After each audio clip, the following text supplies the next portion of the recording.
Hi, I'm Maggie. Welcome to Experiments in Crafting. Tonight I am going to be live streaming on a couple of different things. I went to Hobby Lobby and... Sorry. Duplicating sound. I went to Hobby Lobby in search of a bunch of clearance stuff that a lot of people were posting about online. In particular, they were clearancing out the Red Heart Chic Sheep, and so I thought I would go get some of that. And I missed out on a bunch of the clearance at my local Hobby Lobby, but I did find that they had released a whole bunch of new stuff, which is probably the reason they were clearancing stuff out, to make room for the new stuff. So I thought I'd share some of the stuff that I got there. And then I also got another one of the Leither Co. boxes. And I know I've shared a couple of those on stream. I'm not sponsored or anything, but I just think they're really cool because they're a crochet subscription and you get a crochet hook with them. And so a lot of the subscription boxes are knitting based. And I just think it's kind of cool to see a crochet one. I also know that it's a small business just run by a husband and wife, and so I just think it's kind of a cool subscription box, and so I kind of like showing those off on stream. This one's pretty unique, so I just thought I'd show that one off too. So, see there's a handful of you in chat. Welcome to everybody, and then so I'm just gonna kind of get started here and show you what I've got here. Well, I'll start with these guys. So this is Yarn Bee Scrubology Scrub It. I'm not sure how new this is. I don't remember seeing it there before, but it was just something kind of different. This is a scrubby yarn, but it's a sort of a tube yarn. So it's the kind that is like a little knit tube full of fluff, and then it's got like a scrubby texture. It's a little less scratchy than some of the other Red Heart scrubby yarns. So I picked it up in two different colors. I think it'd be a pretty good little scrubber. So recently I made some washcloths for a gift, and so I thought these would be kind of cool to try out. I was also thinking of potentially doing a half scrubby, half cotton and switching, and so it would sort of be like a sponge. So if I can find a compatible size with this, I might try like a half scrubby, half cotton blend, and that would be like a two-sided sponge. So you'd have half of a scrubber and half of a like wiping side. So just thought it might be kind of fun to try out. So these are Red Heart Scrubology Scrub It in aqua and bright pink. Oh, I'm sorry. These are Yarn Bee Scrubology Scrub It. Yarn Bee is, again, a Hobby Lobby exclusive, so only available at Hobby Lobby and on their online store. I have never ordered from their online. It's a little bit confusing to navigate, but I have no reason to suspect it doesn't work. I just can never seem to find what I'm looking for on there. Just for some quick stats while I've got them handy, these are 85-gram balls.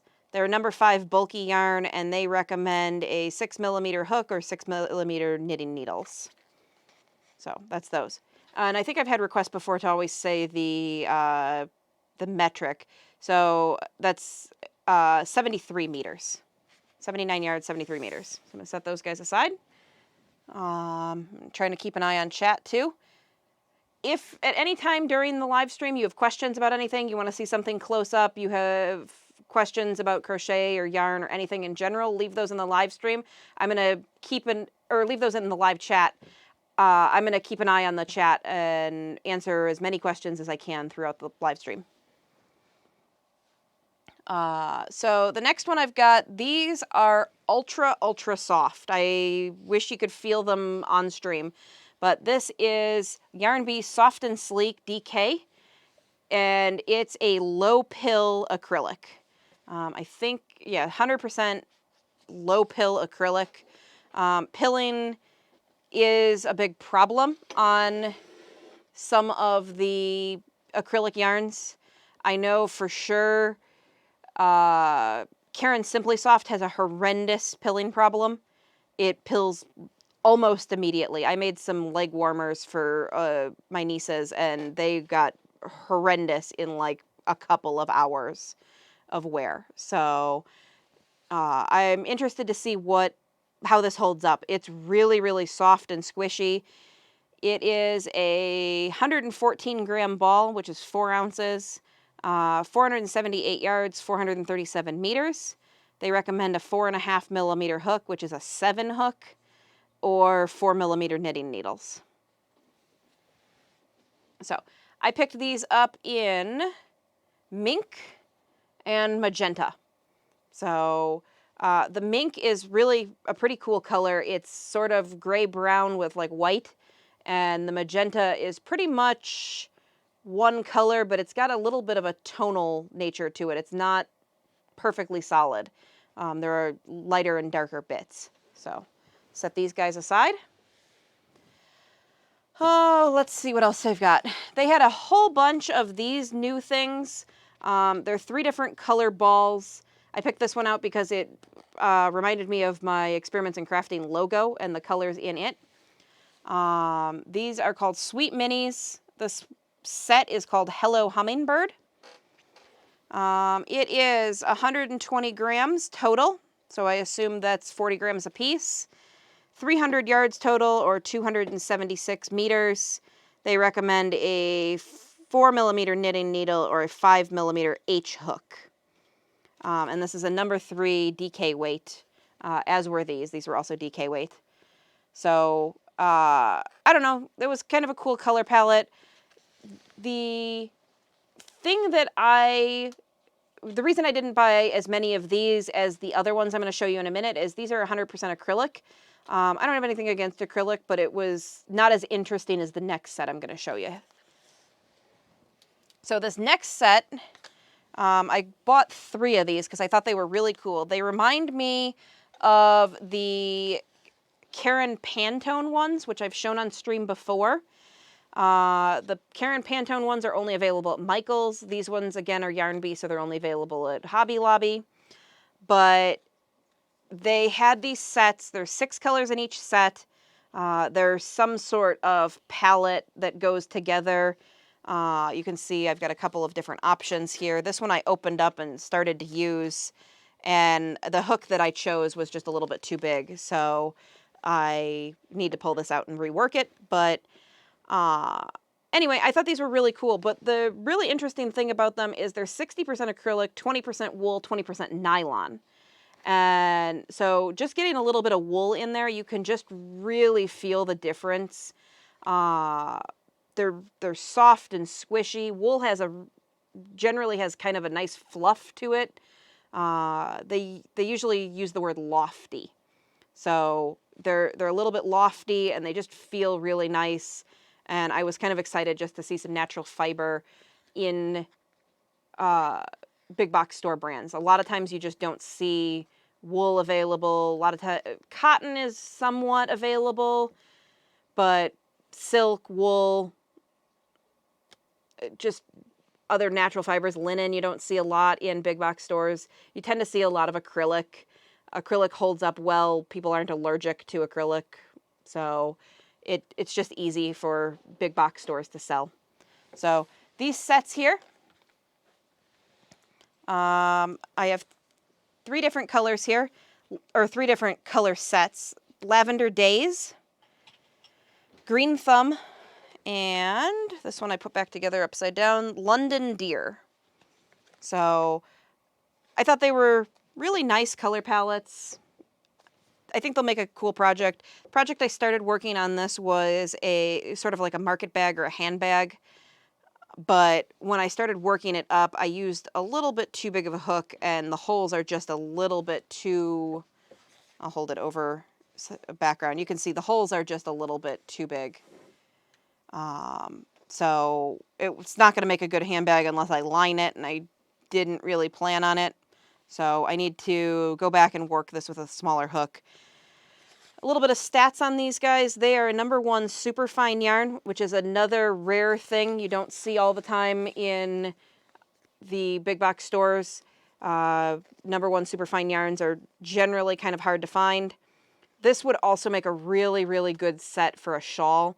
If you've got a pattern that you've been looking for, you don't want to buy a hand-dyed yarn or a hand-dyed gradient, this would be a great substitution, and you can just do the color changes yourself, especially in a set like this where you can make a gradient out of it. These are only $7.99, and Hobby Lobby always has a 40% off coupon, so you can use that on one item on every purchase. The other thing that a lot of people don't know, or at least I don't think a lot of people know this, is that if you go in and Hobby Lobby has a sale on an item that's less than 40%, you can trade the sale price for the coupon. So yarn only ever goes on sale for 30%, at least as far as I've seen. I've never seen them put a 50% off sale on yarn or a 40% off sale. But if you go in and you're just going to buy one thing of yarn, like just this one item, you can go up to the register and say, I know it's on sale, but can you use the coupon instead? And they'll ring it up at 40% instead of 30% for just that one item. And I've never had a problem with them doing that. They'll also do that on fabric as well. You can do one cut at 40% instead of 30%. But anyway, what I was saying on these, so stats on these, they're #1 super fine yarn. Again, 60% acrylic, 20% wool, 20% nylon. The entire package is 150 grams, 630 yards, or 576 meters. They recommend a 2.75 millimeter knitting needle or a 3.25 millimeter D hook. So I actually worked these up with I think I used a F hook, and that was much too big. So I'm going to go back down and use a D hook and see how I do with that. I think that'll tighten up a lot of these holes that I was having in the start of this bag. And if I can get that made into something, and because it's going to be a pattern of my own design, I will get a video together at some point and get it out to you guys. So, just kind of keeping an eye on chat. Again, if you've got any questions, any comments, you want to see something in more detail, you have questions about yarn or crochet in general, go ahead and put those in the comments or the live stream chat, and we'll talk about those, and I'll get those questions answered if I can. Set these guys off to the side. All right. So, okay. Push these guys over here. And I gotta reach for some of my other stuff here.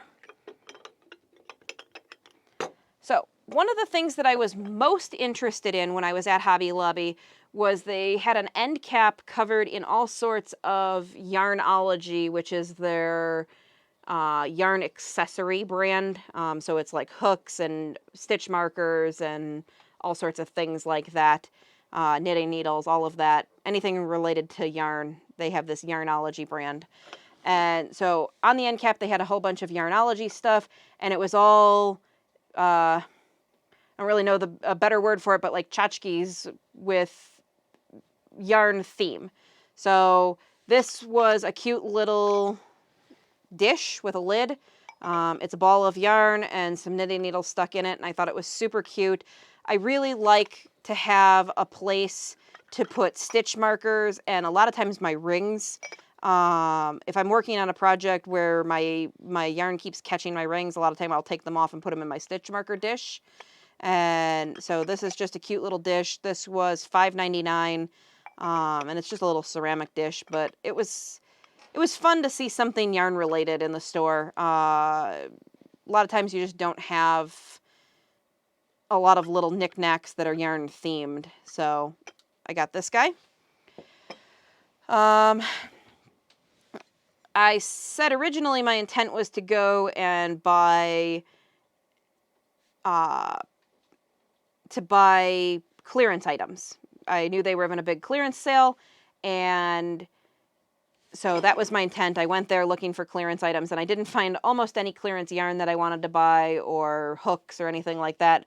But I did go in the home decor section, and they had this adorable little, I guess it's a llama. It's probably left over from Easter, if I had to guess. But he's got a little tiny chipped ear here, but I was willing to overlook that because it's really cute. And again, this is just like a little stitch marker dish, or, I don't know, just somewhere I can put a ball of yarn to put on display. I just thought it was cute, and again, sort of fiber related. you can get llama or alpaca. I guess this is a llama. So, but just a cute little dish.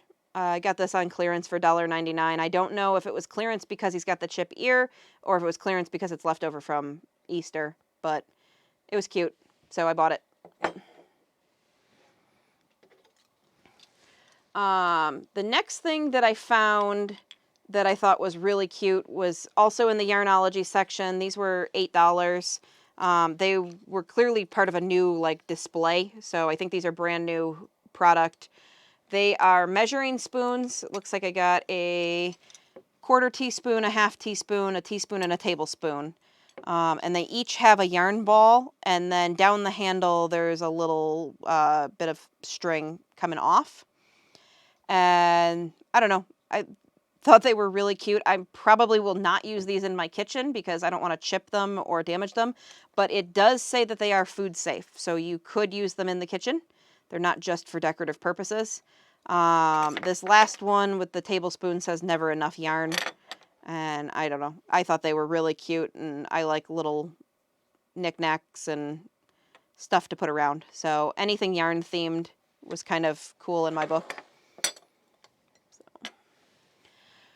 All right, so I've got a few more things to show you, and then it'll be open to questions, and I'll, if you've got any questions about anything going on.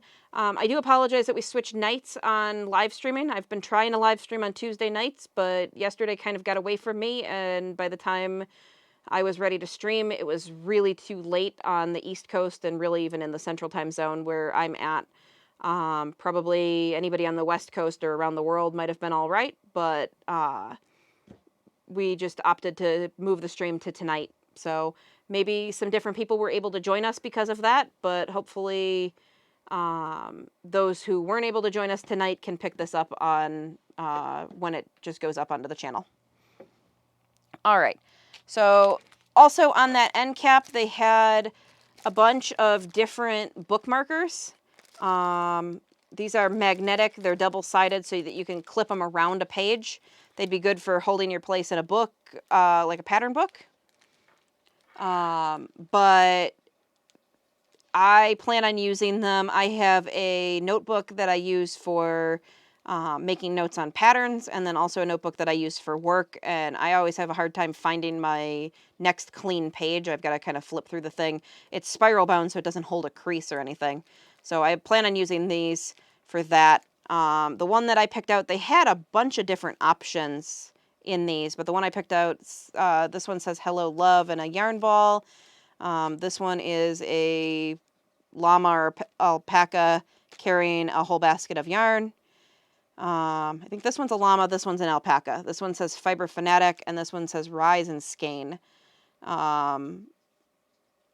I assume the person who did this assumed that skein rhymed with shine, but it doesn't as far as I've heard. People pronounce it. So anyway, it's still cute. This is a little sun made out of a yarn ball. So these were $3. I also got 2 different packages of enamel pins. And there's a bunch of, again, there were a ton of different options. And so these were the ones that I thought were cute, and I picked these ones up. I like enamel pins. I have a bag that I wear to all of my, anytime I go to a yarn show, I try to pick up enamel pins, and I put them all over this one particular bag that I carry to yarn shows. So I've got a whole bunch of different ones. So the enamel pins were 3 or 4 to a pack, and they were $5 a piece. So put these off to the side. The only other thing that I picked up from Hobby Lobby out of their Yarnology section were a couple of new crochet hooks. I've been amassing crochet hooks to do a huge crochet hook review, and a lot of videos would call it like a shootout, where I can tell you the good and the bad about each one. I've been trying to use them. It's relatively difficult for me because I really only ever want to use my clover hooks. So when I find something that I'm willing to use, that's a big deal. So I'm going to try and use all of them and see what the pros and cons are. These were plastic. They've got cute little ends, which are going to be difficult to show without ruining the packaging. I don't know if you can see that in there, but they've just got kind of like a little decorative edge on the end of them. But otherwise, they're just plastic and they're stamped with the size. I thought it was kind of interesting. They are not stamped with the common size. So, and actually they're not even labeled with the common size. So this is a 5.5 millimeter and this is a 5 millimeter, which are H and I hooks. And they don't say that on the packaging and they don't say that on the actual hook itself. So if you only know your hooks by their letter names, you would be a little bit in trouble with these crochet hooks. And I thought it was kind of a weird choice because pretty much all of Hobby Lobby's hooks are double labeled with the letter and the millimeter size. That being said, there are a handful of letter sizes, or there's a handful of metric sizes that don't have letters. Like a 3 millimeter, 3.0 millimeter doesn't have its own letter. It's a relatively uncommon size. You see a 2.5 and then a 3 1/4 and then a 3 1/2. But 3.0 doesn't have its own letter. 4 1/2 is a 7 hook. I don't know why it didn't get a letter. It got a number. But there's a handful in there that don't have equivalent letters. But 5 millimeter and 5.5 millimeter definitely are H and I hooks. And I just thought it was a little bit strange that they opted not to label them as such.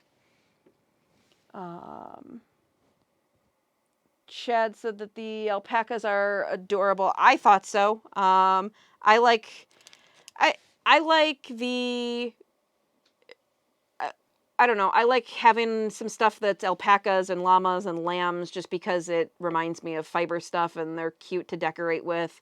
It's right now alpacas and llamas are really popular, like just in pop culture, I guess. So stuff is readily available.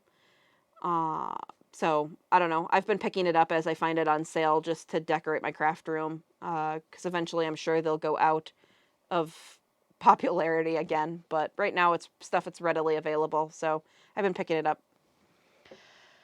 The last little thing I picked up was just a double watch that I'm going to try and make a crochet band out of, but I have not prototyped that yet. So this is 2 watch faces, and then it's got ends that I'm going to attempt to crochet into. I'm not sure exactly how I'm going to go about doing this. I actually have a Coach watch that I bought, I don't know, probably 10, 15 years ago at an outlet store. And the band was very, very thin leather, and it broke after I wore it for years. And I took it to a leather shop, and they repaired it, and they didn't do a great job, and it's bulky, and it doesn't sit right on my wrist. And so I thought if I can figure out a way to make a crochet band for this watch, that I might actually be able to repair that watch. It has a very similar end. So I'm going to give that a shot. This was on clearance. It was a heck of a deal because this was $15 originally and it was on clearance for $3.75. So I'm going to give it a whirl, and if I can get that working, I will definitely share that tutorial with all of you guys. They did have a number of different watch faces like this that were not on clearance, but you can get year-round. So the tutorial should still be relevant even if you can't get this face on clearance. All right, so that's everything I picked up from Hobby Lobby. Like I said, I went for clearance stuff. I found new stuff instead, so I thought I'd share all that with you guys. I'm going to leave this stuff sort of out over here, and if you have questions about any of it, go ahead and ask those in the chat. I'm going to push this over just a little bit, though, so that I can do the unboxing on the Leither Co box. So, I received my next Leither Co box the other day, actually yesterday, I think, and I opened it up because I was excited. I try and unbox them on the live stream, but this one I had to open and just take a sneak peek. I'm going to reopen it for you guys and show you what's in here. One of the things I noticed is it wasn't in its normal teal box, but it's still very good inside, so So inside it's all wrapped in tissue paper, and on top is a preview of what's in the box. The subscription includes a hook, yarn, and a pattern. That's what's promised.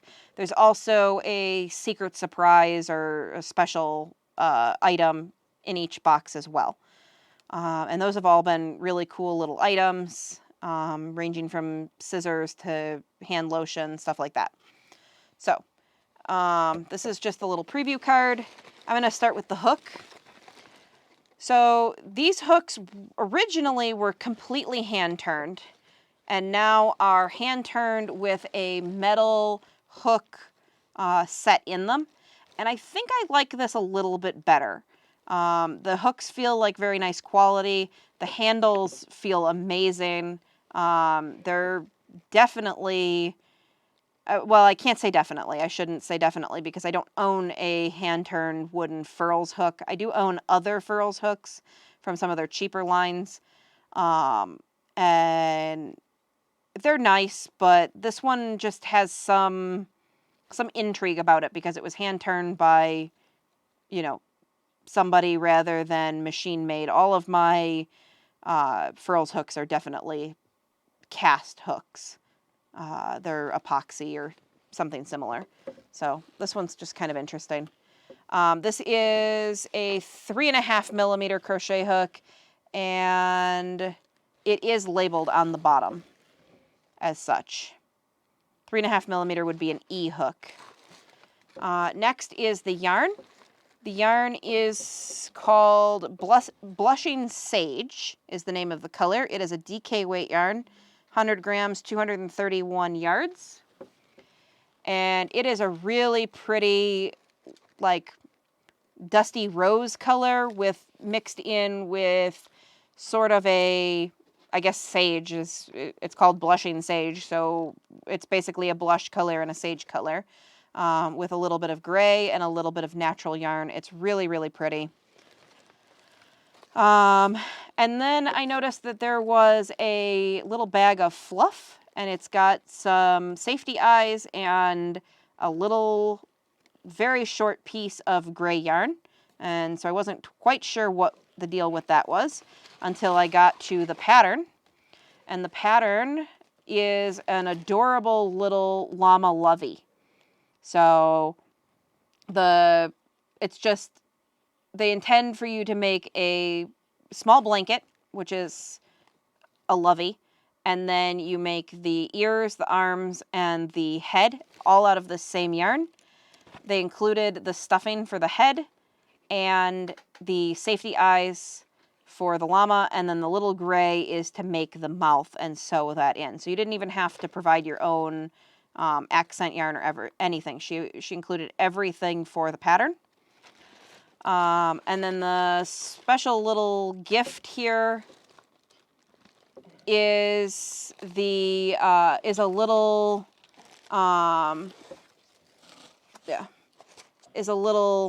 elephant stitch marker, and it's a cute little jeweled stitch marker. I tend not to use stitch markers with claw hooks, but I do like to have them around just because I keep them in my stitch marker dish. I've used them a couple times, but the type of stitch marker I usually use, it looks like a plastic safety pin, basically. They come from Knit Picks. I buy them at my local yarn store, and they are my absolute favorite ones. I don't usually switch around too much on stitch markers. So, just kind of checking over here. No worries that you're late. If you have questions about anything you're seeing out right now, go ahead and ask. I'm happy to show them off a second time if I need to. And yeah, this yarn is, I assume, Kawaii, you're talking about this yarn, and yeah, it is really, really, really pretty. I'm not 100% sure I want to make a lovey out of it. It's really a pretty yarn, but maybe I will. I might use a different skein and use this. There's a different amigurumi pattern for a dragon that also uses hand-dyed yarn. And their case for using expensive yarn to make a child's toy is that it would be heirloom quality then. You could hand it down and keep reusing it. Natural fibers do tend to hold up a little bit better than acrylic as far as pilling and looking nice over time. So it's sort of, if you want to make the investment so that you have something to hand down, you can use more expensive or natural fiber yarn. If you want something that's washable and easy to take care of, but probably won't last as long or look as good for as long, acrylic is definitely your way to go. Acrylic also tends to have an enormous variety of colors in the same line of yarn. So you can walk in and get Red Heart Super Saver in 500 colors, and you can get the exact shade that you want to match a character or something like that. So you definitely have that going for you, where it's a little bit tougher to get hand-dyed yarn in the color you want. You have to sort of go with whatever the dyer wanted to make. So, all right, I'm going to look at question. Xana wants to know how much the monthly box is. I believe it's $40 shipped, and so that's for the hook, the yarn, the pattern, and a surprise little gift. And in this case, it also included the fiber fill and the safety eyes and the little piece of yarn to dye or to do the accent piece. So you can get subscriptions that are hook only and yarn only.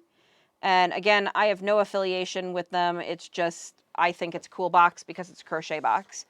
But I know that both the hook only and the yarn only subscriptions are cheaper. You can also get just the patterns as well from her website. So if you see a pattern, and these are surprise boxes, so you don't know what's coming for that month. You don't know what size hook you're getting. You don't know what yarn you're getting. It's just what she ships out. And I don't think I've had a bad box yet. All the yarn has been nice looking. All of the patterns have been pretty and work well with the yarn.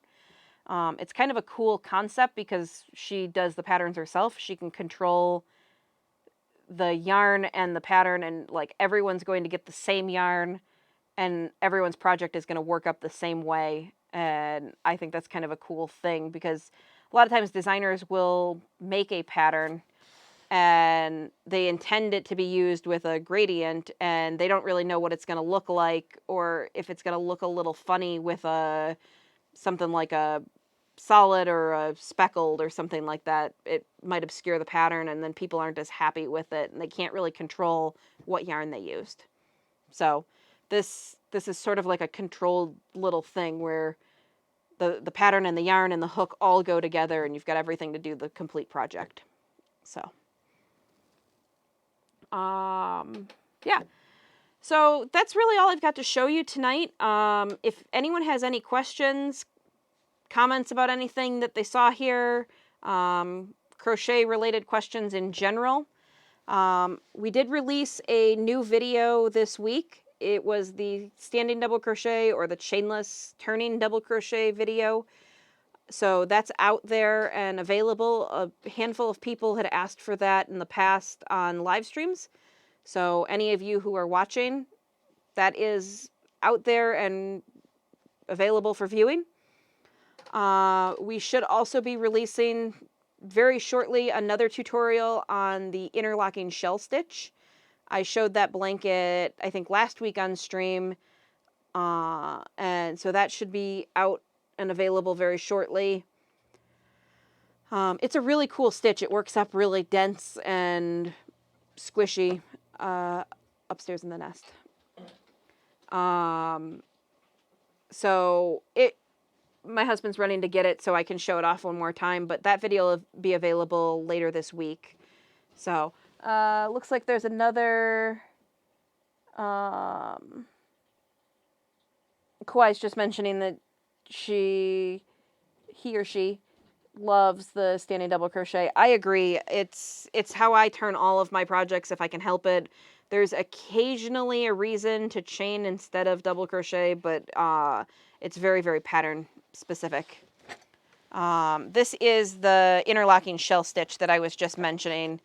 It's a really cool stitch because it works a shell and then you work sort of an upside down shell, and it works up really nice into really dense fabric with kind of a little bit of a ripple to it just because of the shells pucker just a little bit.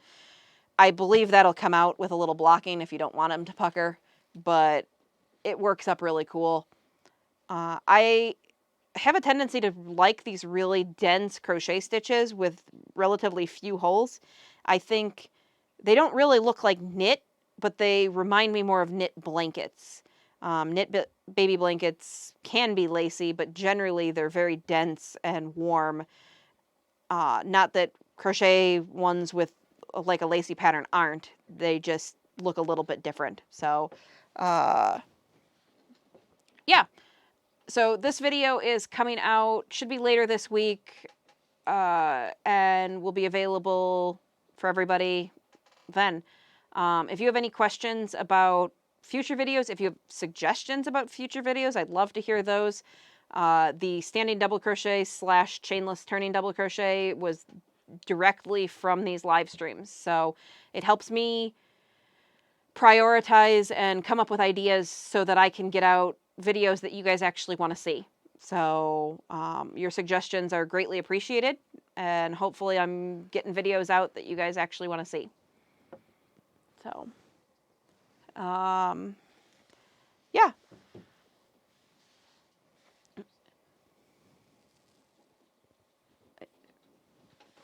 But, so yeah, that's really what I've got for tonight. I know this is sort of a shorter live stream, just kind of did some unboxing, and showed off some new stuff, but as far as crochet projects in the works, I've got another stitch tutorial that I want to do for you guys. I have a couple more stitch dictionary reviews that I'm going to be taking a look at. I went back to the library, pulled a couple more stitch dictionaries out of there. If you guys would like to see other types of crochet books, other like pattern books and stuff, I'd be happy to take a look at those if there's some that you're considering buying and have been on the fence about. My library system seems to have pretty good availability on relatively recent crochet books, so I've been able to get those and look through them and review them on various videos. So, but other than that, if you've got any questions, comments, anything like that, I'm happy to take those. Otherwise, we'll wrap up.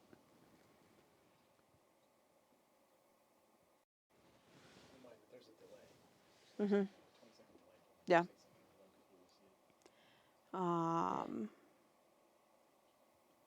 But yeah, I don't want to leave dead air, but I also don't want to drag it out if people are not as questioning tonight. So I'm just looking real quick to see if I've got anything else that I want to show off before we wrap up. Somebody, do I like making amigurumi? I've made a handful of them. Most of them are tucked under the shelf over there. But I used to have nieces that lived with us, and I would make them stuff. I've made a handful of Frozen characters. I made How to Train Your Dragon characters. I made a couple of Pokeballs. So, I don't know. I had fun making a few of them. My husband's not finding them. They're tucked under that white shelf over there. They might be in like a child's dog carrier looking cage. But he's gonna grab a couple that I made. It's been a while since I made any amigurumi. The biggest thing, I made 2 recently that were gigantic elephants, and I loved doing the first one, and then I was really sick of it by the end of the second one. I started to make a gigantic giraffe for my mom, and that still isn't finished. You can just hand me the whole box. Oh, Toothless popped out of the box. So, I'll show a couple of these guys off. So this was Toothless from How to Train Your Dragon. He has seen better days. This was not one of the first ones I made, but at this point he's probably like 7 years old and pretty well loved, I would say. There's some yarn tails showing out. I had to make this with black yarn, and I don't know how many of you guys have had to work with black yarn and then had the added trouble of doing amigurumi where your stitches are extra tight, but it was rough going. So I don't recommend pretty much ever working in black yarn if you can help it, but I couldn't help it for Toothless. So I should get a yarn needle out and sew some of these ends back in that are popping out. I also didn't know what I know now, in that if you have to use black yarn and you have holes and gaps, a lot of times the stuffing will show through, and you have a couple options. One of the options is you can put all of the stuffing in a women's nylon sock, like a stocking, and tie it up and make like a ball of stuffing and use that to stuff. And then the nylon will back your stitches and you won't see the fiber fill through. There are a couple of places that will sell you dyed fiber fill around the internet. You can get black fiber fill so you don't see it through. I know other people use yarn scraps to fill theirs so that you don't see the white. But there's pretty much, no matter how tight you crochet, you're going to get some of this white fiber through here. So you've got to find a way to combat that. But he's held up surprisingly well for something that I made, like I said, probably 6 or 7 years ago at this point. So I'll set that guy aside. Oh, we got a few more comments. Yeah. I'll show a few more of these and then I'll take a look at some of the other comments. So this was the hiccup that I made to go with Toothless. I just used a doll pattern and had to sort of modify his prosthetic leg so that it worked out. I don't know if I can get him all the way on camera. Let me move this blanket off screen. But you can see I just had to make him a little prosthetic leg to go with Toothless. So Hiccup's not quite as well loved. He didn't get as much use as Toothless did, but he's held up a little bit better than Toothless. If no one knows How to Train Your Dragon, it's going to be a very weird stream. Yeah, it's going to be an odd stream if you are not familiar with the How to Train Your Dragon movies. If you're not, you should watch them. Pretty much no matter if you have kids or how old you are, just watch them. They're excellent movies, especially the first one. I guess they're stopping it at a trilogy. So the third movie just came out, and I think it's on DVD or on live streams or whatever. You can watch all of them now. This was a Pokeball that I made. This did not turn out as good. I did not know how to do invisible decreases, and also white yarn is not ever a good option for giving to little kids to play with. But because I didn't know how to do the decreases properly, there's lots of gapping on the bottom side that isn't on the top side because these were all done as increases. So yeah, this is some of the little amigurumi that I've done. I think I've done a few other things. I made a tiny lobster at one point. I made a tiny duck to put on top of a lovey. I think my stitches and my technique have gotten a little bit better, but they're definitely not my, I shouldn't say not my favorite thing, because I really do like doing them, and it's actually the reason that I got into crochet was to do them, to make some Frozen characters. Back when Frozen was really popular and Disney sort of didn't expect it, and there were like no toys available whatsoever. Right after it came out, it got super popular, and they were not banking on it, and there were just nothing available like at Christmas time. And so I wanted to work on these frozen characters that somebody had published patterns on. The patterns I used actually are not available. I think the pattern designer was working on a book or something, and she took all her patterns off there. So I think I have printed copies of them, but you can't get them off of Ravelry or anywhere anymore. But yeah, so I'm gonna take a look. Have I done color pooling? I have not. I have a specific color pooling yarn from Premier that I haven't tried out. I showed off on one of my Joanne Fabric like mega haul videos. They make it's either called tartan or plaid or something like that. It's from Premier. So that one's specifically for color pooling to make a crisscross tartan pattern. I have not tried it. I know that it's pretty tricky and very math intensive. You have to get your repeats of colors to fit a certain pattern. And I have not given it a shot. I probably will if I get to work with that. I think it's called tartan yarn from Premier. I'll give it a try. But yeah, I haven't done anything with it. It does look really cool when it's done properly. But the only color pooling I've done is accidentally.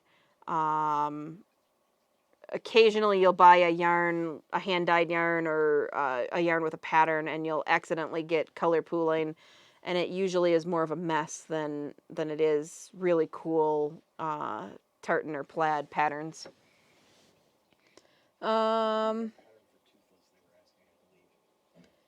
Did I write the pattern for Toothless? I have not written any amigurumi patterns.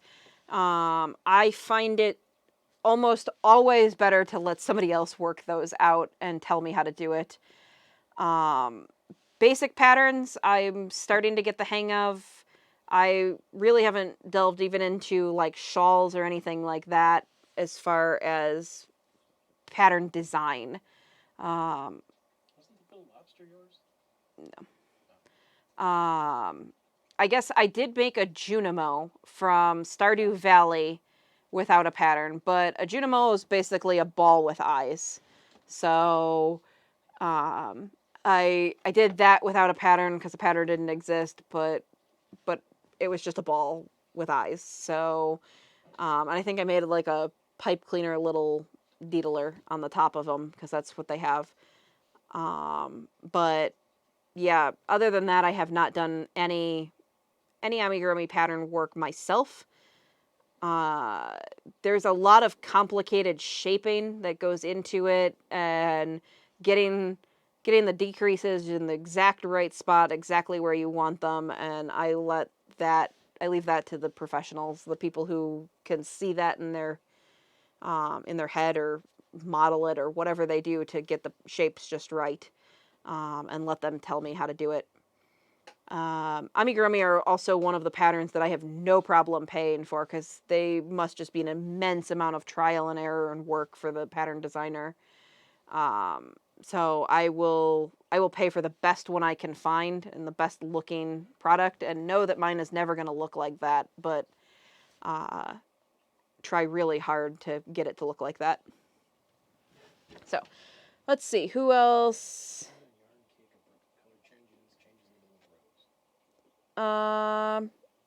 So somebody's asking about my opinion on yarn cakes with abrupt color changes and changes in the middle of the rows. So, for example, this yarn that I've got here, the yarn does change color right in the middle of the row. They're abrupt color changes. However, this is a Premier yarn. It's DK Colors. They've combat this in sort of two ways. They used a palette that fades in and out. And actually, you can see, let me try and get this centered on the screen here. But right here, you can see this stitch right here was light blue. These stitches right here are dark blue. And it takes some effort to find it. So if I just back this up, it just sort of disappears. Yeah. So if I just hold this up, those yarn changes just disappear into this pattern. And part of it is pattern, and part of it is because Premier chose colors that blend well together. I don't love working with something like Karen Cakes where it's just red and then blue and it's just like one stitch difference. But if you choose the right pattern, it pretty much will just disappear and you won't even notice it. I actually have another pattern that works like that right here. This is a pattern that I've released the stitch tutorial, but I have not done the edging or anything. This is the Granny Spike stitch, and it's really good at blurring the different rows, and so it hides color changes very well. But this is a stitch you can see right here. It was white, white, white, white, white, and then navy blue. And that there was no transition, there was no nothing. It was just an abrupt color change. Had this been just a row of double crochet, you would have noticed this. It would have been a stitch that was stitch that was white, stitch that was blue. The row would have stopped in the middle. But because I chose a pattern that sort of goes up and down, it's just like blending your colors. And so if I hold this up, you might be able to find my stitch changes and my colors, but I would say that they blend really well. And just sort of hide in there because the rows do all of the blending. So I would say if you choose the right pattern for a caked yarn that has abrupt color changes, you definitely can hide them. If you choose to work something like a whole baby sweater, you're probably going to see where the color changes happen. Though I say that you'll probably see it, but most people probably won't. You're really your own worst critic. And I see things in my finished projects that literally nobody else will see, nobody else will notice. I have to spend 10 minutes finding them sometimes myself just so that they can bother me. But it's really, you are your own worst critic on anything you make handmade, I think. And so, I don't know. I think if you like the colors and you like the pattern and you just want to use the yarn, go for it. If you like the yarn and you want to try and find a pattern that does a little bit of blending and hiding for you, I think that's your best bet so that you'll like the finished project the most. All right, somebody's just mentioning the pointers on the show through on the fiber fill. You're welcome for that.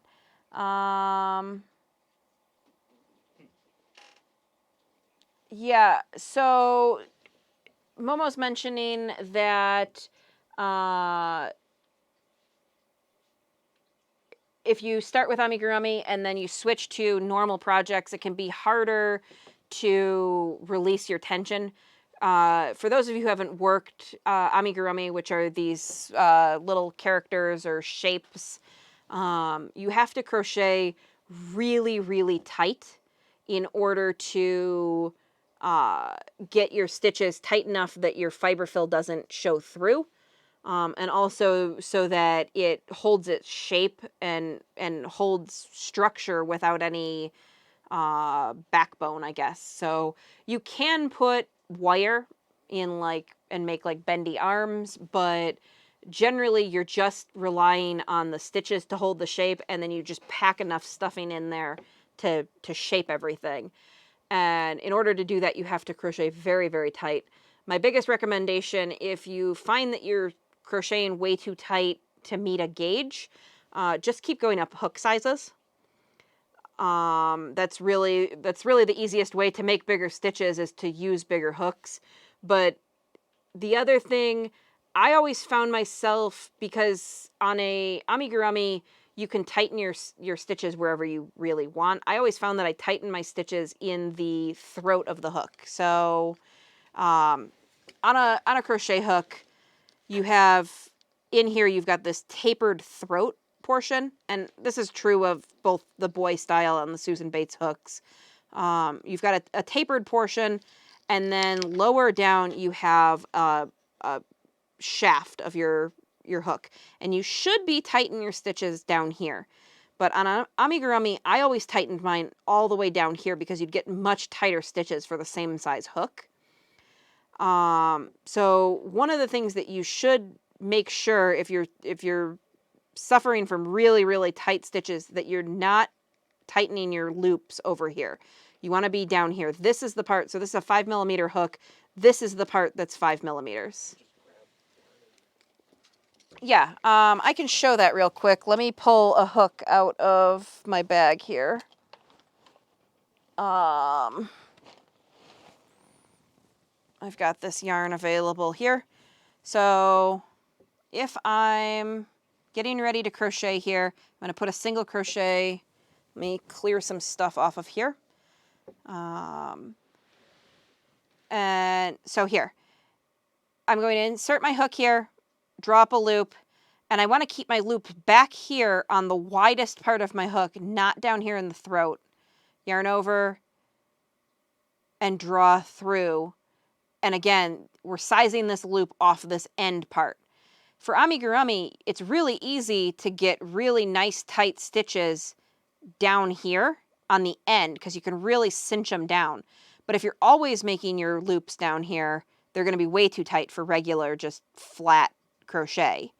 But yeah, so that's my biggest tip. Make sure that you're back here on the shaft portion of your hook. And if you really find that you can't let go of the yarn, this is really where you're pulling all of your tension and tightening your hooks, is with the hand that's that's tensioning your yarn. So if you can loosen up here, your stitches will go a lot easier. But if you find that you can't do that, just go up hook sizes. That's my best recommendation there.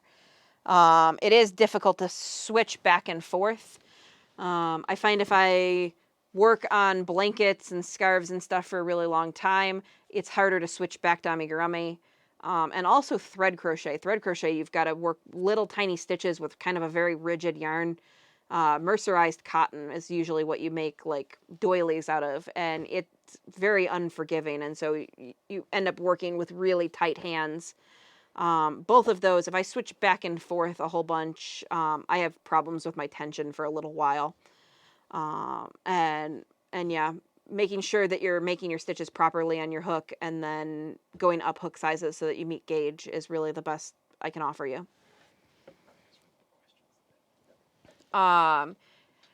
So I'm going to take a look at the questions, but if you guys have any more questions, go ahead and throw those in the live chat, and I'm going to go through some of these. If you have questions about yarn, crochet, ideas for future videos, I'd love to hear all of that. So I'm going to take a look here.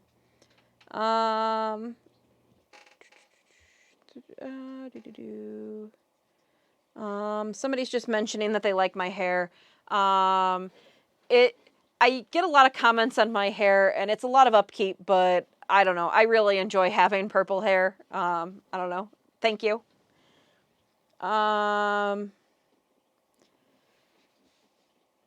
Someone said, what's the largest blanket I've ever made? The largest blanket was probably a throw that I started for my parents for Christmas. It had to have been, I think I started crocheting in like fall, and it was like that Christmas I made a blanket.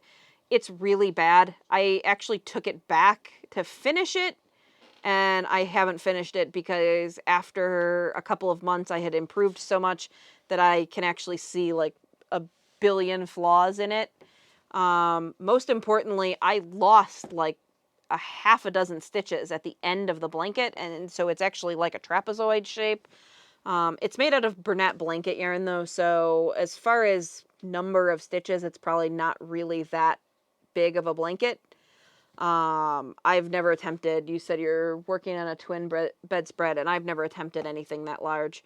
I make baby blankets generally for family and friends, and those tend to be on the small side. I actually really like small baby blankets. I've mentioned this in a couple videos, but I think big baby blankets tend, one, not to be used because they're too heavy, and two, get dragged on the ground and ruined pretty easily.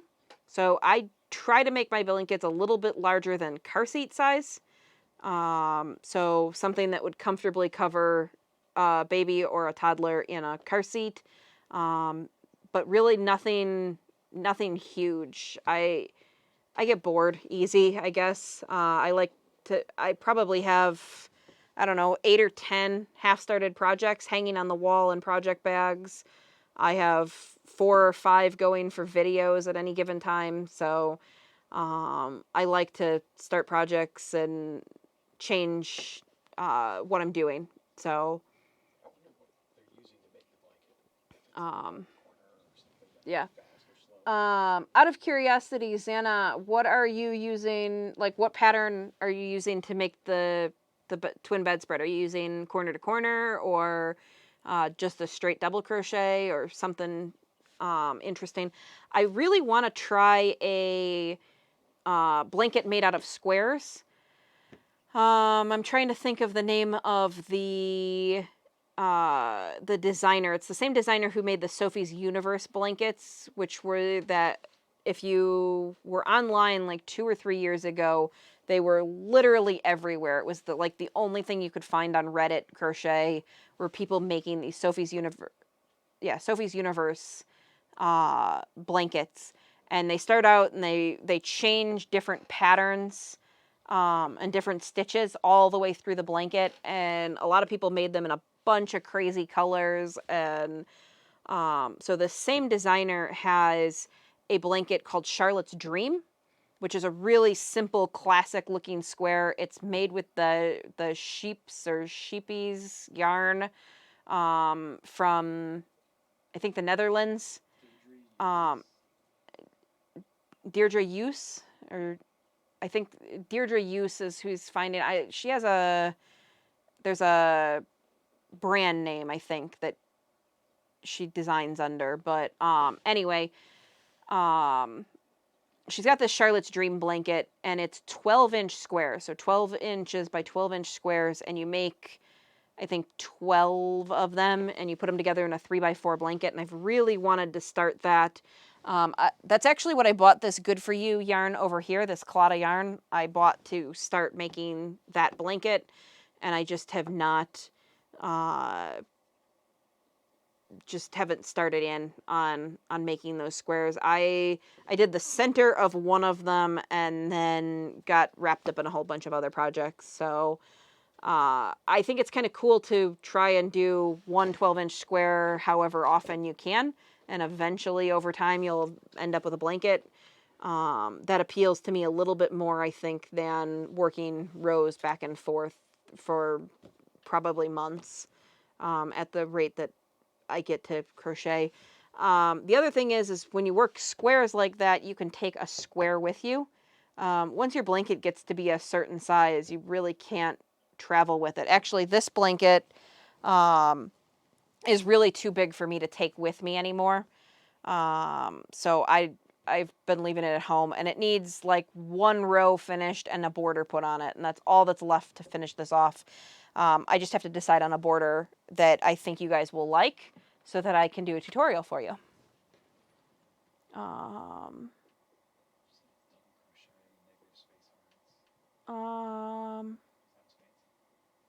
that sounds really cool for the blanket. If you have a pattern and you want to share it with everybody, great. I'd like to see what that looks like, but it sounds very, very cool. The I agree. The border does seem like the hardest part. I just a lot of times want to just be done by the time I get to the border. I just want to be done with it. I've mentioned a few times that I've made a Moogly blog has the Fortunes shawlette, and I've made, I don't know, 9, 10 of those in the past, and I almost never actually do the border because I either don't account for enough yarn, or by the time I get it to shawl size, I'm just like, you know what, I'm done. So, no, it's the the blue and pink out of the shawl and a cake one. I showed it last week on a stream, but yeah, you can look that up. It's Moogly Blog, but it's a cool pattern and it's got a beautiful border. I just a lot of times don't do it, if I'm being perfectly honest. So, yeah. Yeah, the rainbow yarns over here, somebody's mentioning those in the comments. The rainbow yarns are mostly out because they're pretty as decorations, but I really like this. These are from a dyer out of Indiana. This is their Clatta line, and they've got little speckles of other colors in here, and I thought they would make kind of a cool blanket with sort of a little bit of interesting speckle to them. So this is what I had planned on using for that Charlotte's Dream blanket. Like I said, I just haven't gotten around to starting that off. But I see the woman who owns this company is Paige, and she is at a bunch of the yarn shows that I go to because she lives only in Indiana and we're in Illinois, and so we run into her a lot, and I like her stuff and like running into her. So if you happen across her stuff, it's very nice. I'm gonna... All right. So, Easy Heart Blanket. Sounds really cool. Doesn't necessarily sound super easy, but I will take their word for it. But it does sound very, very cool. Really, if there... I'll probably wait a minute or two and see if there's any other questions, comments, suggestions for videos, if anyone's got any. I'm going to flip back through. I don't think I missed any questions, but if I did, please let me know. A couple of hellos that I missed. Hello to everyone out there. And yeah. Yeah. So, sort of a short live stream for us, I think. I think we're under 2 hours. My live streams tend to go on a little while, I think. Oh, I guess we're only just over an hour. So, but maybe that's a good time to sort of wrap things up. Oh, someone's asking, what is my favorite stitch? I guess I don't really know that I have a favorite stitch. I think of stitches a little bit different than I think some people think about them. So when I put things out like the Granny Spike stitch, I think of that as a pattern rather than a stitch on its own, because it's made of, I really only consider like single crochet, double crochet, half double crochet. Those are stitches in my mind. So in that context, I think my favorite is actually half double crochet. Half double crochet fabric is absolutely beautiful in my opinion. I like just working in solid half double crochets. But as far as like stitch patterns, I don't even know if I could pick a favorite. I've been really, really into these dense stitches.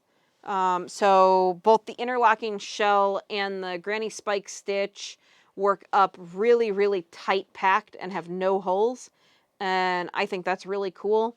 On the flip side, I love light and airy shawls. So I love things that have tons and tons of either tall stitches or chains that make it like big and open and lacy. I have a designer that I've done some pattern testing for in the past. She has a shawl called Sylvan Lake, and I got rid of that shawl. I sold it actually, and I bought the yarn to remake it, and I think I remade it and gave it away.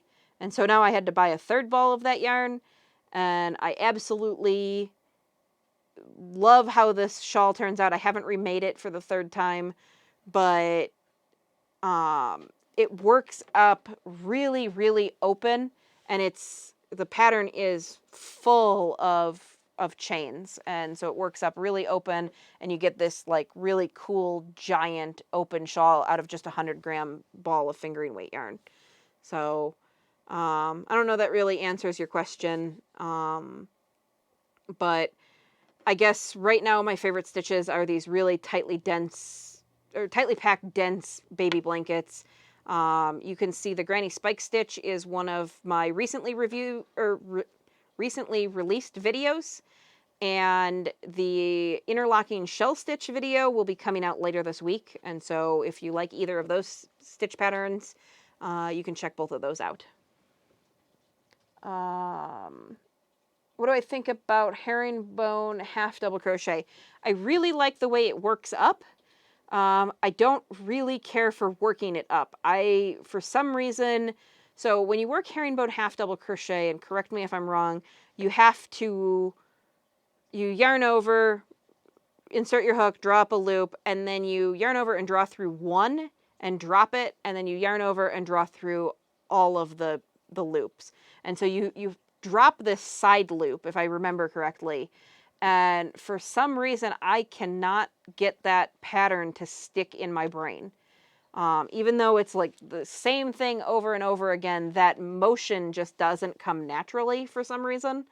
And I made a herringbone half double crochet cowl, and I just kept losing the herringbone part. Like I'd forget to drop that stitch first and then make regular half double crochets, have to go back and rip it out. So I really, really love the way it looks. I've tried to make things, and for some reason it just doesn't, my brain just doesn't want to make that stitch happen. So I probably ought to give it a try. I'm pretty sure that was relatively early on when I had started crocheting. So maybe if I give it another shot, it will come a little easier to me. It's probably a good one that I could put a tutorial together on as well. So,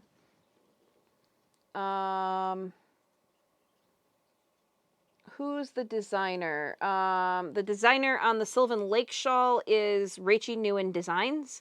That'll be a paid pattern, but all of her patterns are extremely well written, well tested, and worth the money.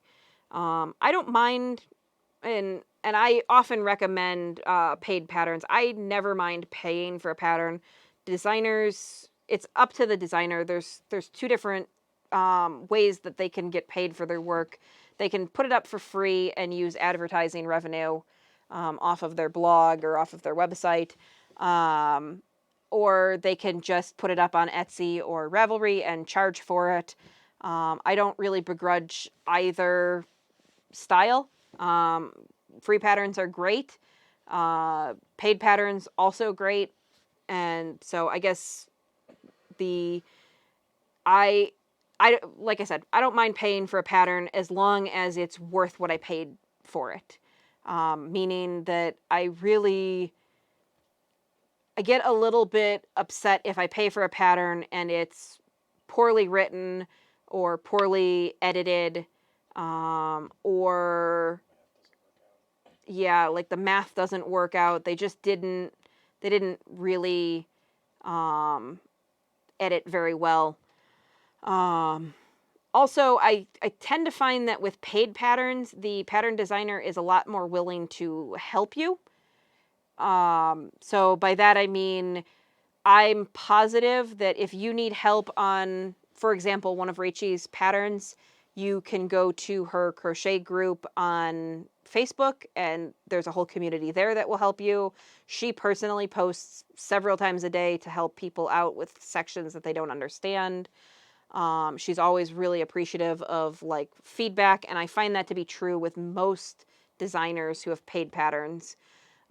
Designers who tend to have free patterns seem to not be as available, and that's not true of everyone, but I think that's partly due to the fact that so many people see their patterns. Paid patterns tend to be more popular free patterns tend to be more popular because they're free, and so they can't respond to 10,000 questions, where a paid designer might only sell 100 patterns and make roughly the same amount as the person who's only relying on ad revenue. And they can respond to 10 or 15 questions. And those are broad generalizations. It's not true of every designer, but the end result of that is I will always recommend paid patterns. I will always recommend free patterns, but I don't know. I guess it's just a little bit of my opinion on where I stand on that. But if I find a designer that I like, I definitely will try and recommend them on here. Anyway, couple more people joining in and saying hi. Welcome to everyone who's saying hi. Welcome to those who are just watching and not chatting. That's great too.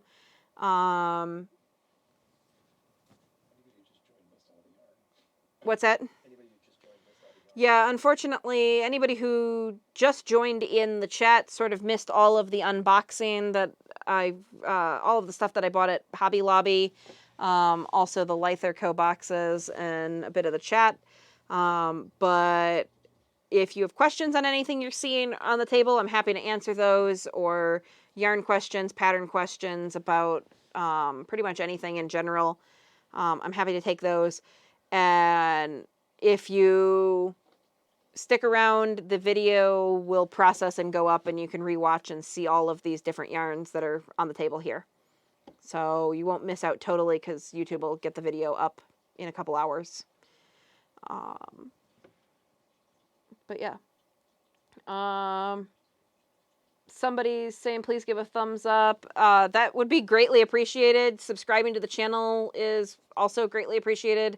I do have Instagram and Facebook accounts. Both are at Experiments in Crafting on their respective pages.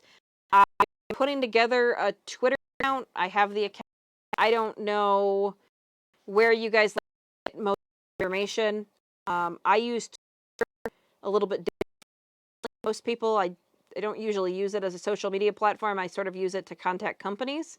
But then I sort of thought about it, and I'm kind of a company. Like, I'm kind of somebody that, you know, people might want to contact and ask questions about something. So I did go ahead and make a Twitter, and we'll see. I'm available on whatever platform if you have questions, suggestions, need general crochet help, have ideas for tutorials, whatever. And we've been doing pretty good the last few weeks of live streaming each week. So if you have suggestions on topics or things you'd like to see during the live streams, those are also appreciated. So, yarn suggestion for the Yorkie was wonderful. Oh, you're welcome. And somebody asked if it was new Hobby Lobby. I think everything I've got on the table is new, except for this Scrubology. I don't know if this is new or if this has been around. So I can run through these real quick for those who are just joining. This is the Yarn Bee Scrubology. The Yarn Bee Sweet Minis in Hello Hummingbird. I'm positive that these are new. These are the Soft and Sleek DK. They're low pill acrylic in magenta and in mink. These are new. They were in a new section.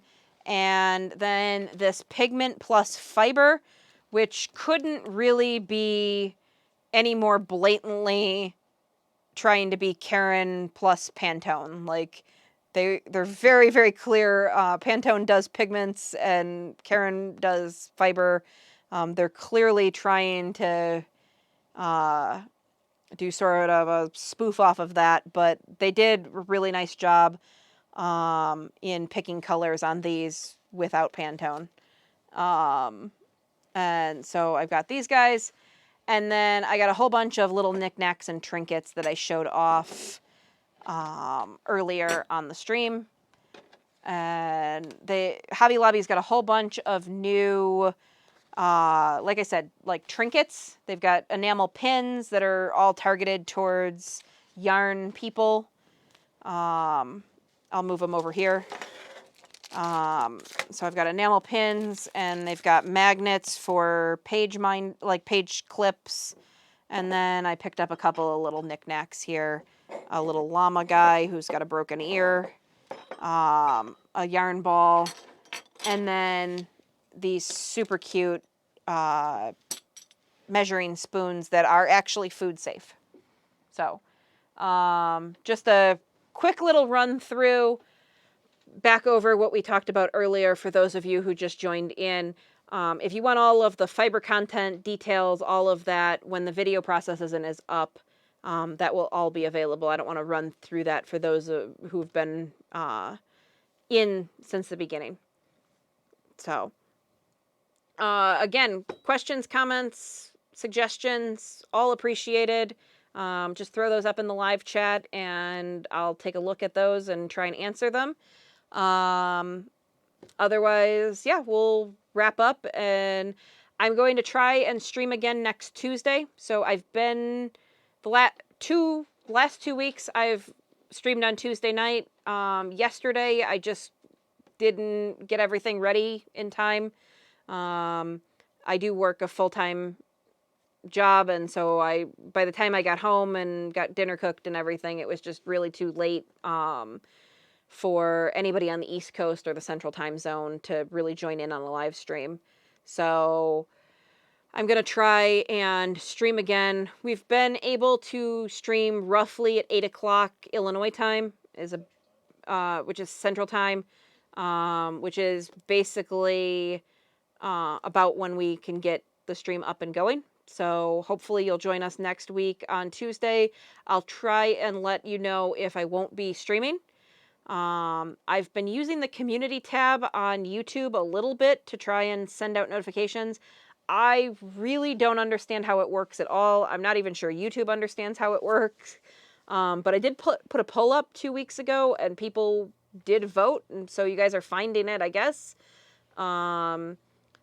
So I might come up with a couple of topics for next week and put that poll up there and see what you guys have to say about what you'd like to hear a stream on. And then, as always, we'll always do questions, answers about yarn, crochet topics. I can talk a little bit about sewing. I'm not much of a seamstress, but if you got a couple of basic questions there, I might be able to answer those. And just the fiber world in general. So I'm happy to take all of those questions.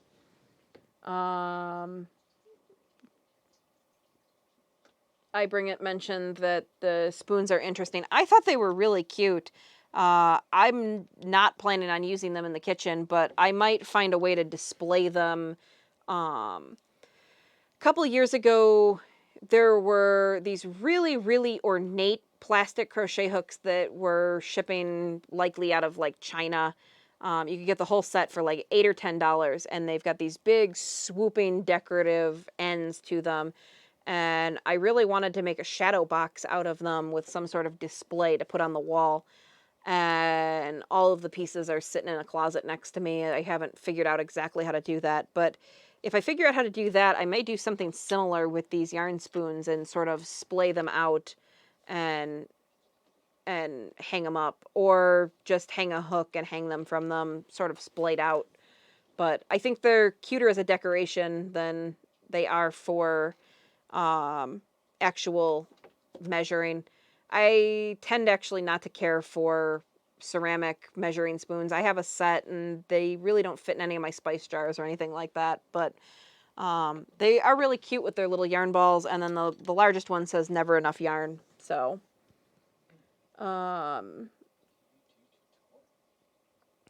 Sarah's asking if I do tutorials, and she liked the corner to corner one. So we've put up a couple of other tutorials. Tutorials are a little bit tricky because I have a ton of patterns that I've shown before out of these Japanese crochet books that I got. And they have beautiful stitches. They're all only available in charts. So if you don't read charts, they wouldn't be very useful to you.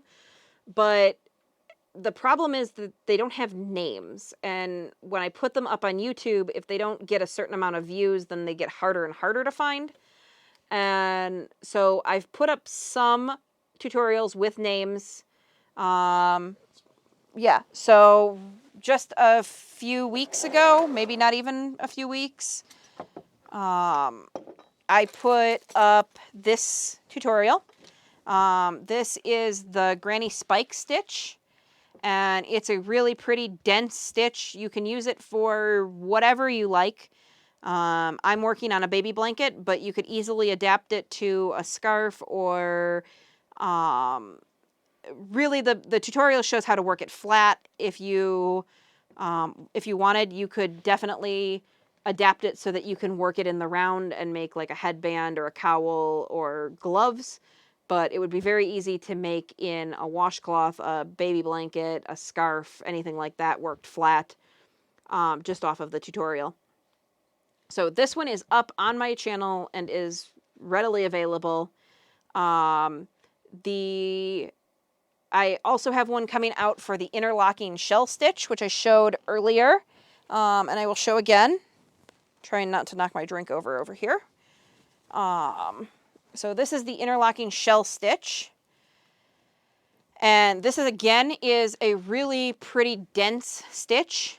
It is worked up in rows of shells and then rows of what is essentially an upside down shell. And so you work the upside down ones in between the shells, and you get this really tight locked pattern with very few holes. And like I mentioned a little bit ago, I've been really into these really nice dense blankets with very few holes. I just think they kind of work up cool and remind me a little bit. They don't look like knit stitches, but they remind me of knit blankets. And I know there's something really cool about open lacy baby blankets, but then there's something really interesting about really dense, basically hole-free baby blankets. And so maybe in a couple weeks I'll do a couple of more open, airy baby blanket patterns. But like I said, the trick with making tutorials is that they have to have a searchable name. If I just make up a name, nobody's going to be looking for that. And the only people who would really find out about it are people who are subscribed to my channel. So it's a good reason to please subscribe and share videos and like and do all of the things that everyone asks you to do on YouTube, because it helps me be more visible to more people. And then 2, it is really helpful if you suggest stitches that you've heard of or you want to see that have names that people will want to search. So somebody mentioned the herringbone half double crochet. I definitely can get a video together on that. That's very searchable, that people will look for. And then as the channel grows, maybe I can put up some more of these cool stitches that I found in various stitch dictionaries that don't have names necessarily. So, but yeah, like I said, the Granny Spike one, this one down here, is available on my channel right now. The interlocking shell stitch will be available by the end of the week, I think. So, not sure when exactly we'll release it, but probably either Friday or Saturday, maybe. Just depends on when it's ready to go. So, yeah. I guess if I'm going to hang out for another minute or two and see if anybody has any additional questions. If you want to see anything again, or have additional crochet related questions or channel related things to ask.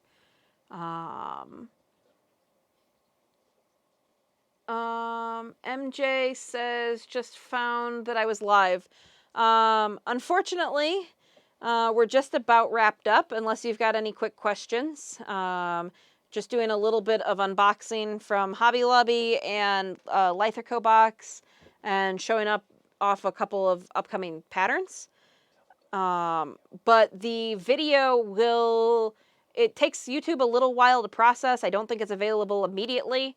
And if it is, it's probably in very low quality. Like not even good enough that you'd want to watch it on your cell phone or anything. Wait a little while and it should be available and you can watch the whole thing through again. I apologize that you didn't get to see the whole thing, but it really helps if you go ahead and watch it. And if you have comments and questions throughout the video, you can leave those in the comment section. During a live stream, it's more helpful for you to put them in the live chat, because then I can answer those on stream. But yeah, so if nobody has any additional questions for tonight, we're going to go ahead and wrap up. And I will see you guys next week. Again, I'm going to try very hard to stick to Tuesdays at 8 Central Time. That's the time I'm targeting. I know that I'm not going to be able to do it every single week, and I'll try and give notice that it won't be happening, but that's really when I'm going to be aiming for live streaming. And if you have suggestions about topics you'd like to see me talk about during a live stream, leave those either in the chat or later in the comment section below. You can always message me on Instagram or on Facebook at Experiments in Crafting. Both platforms I check pretty regularly. I get notifications on both if I get messages, so you can send me. Got questions about patterns, like tutorials that I've posted. You can always send me pictures if you're stuck in a spot or something's not looking right to you, and I can try and walk you through it. I don't mind taking really as many questions as you guys have. And if you have questions about yarn and crochet topics and anything like that, leave those in the comment section below, and I'm happy to try and help you out there as well. But other than that, have a good night, and we will try and see you next week.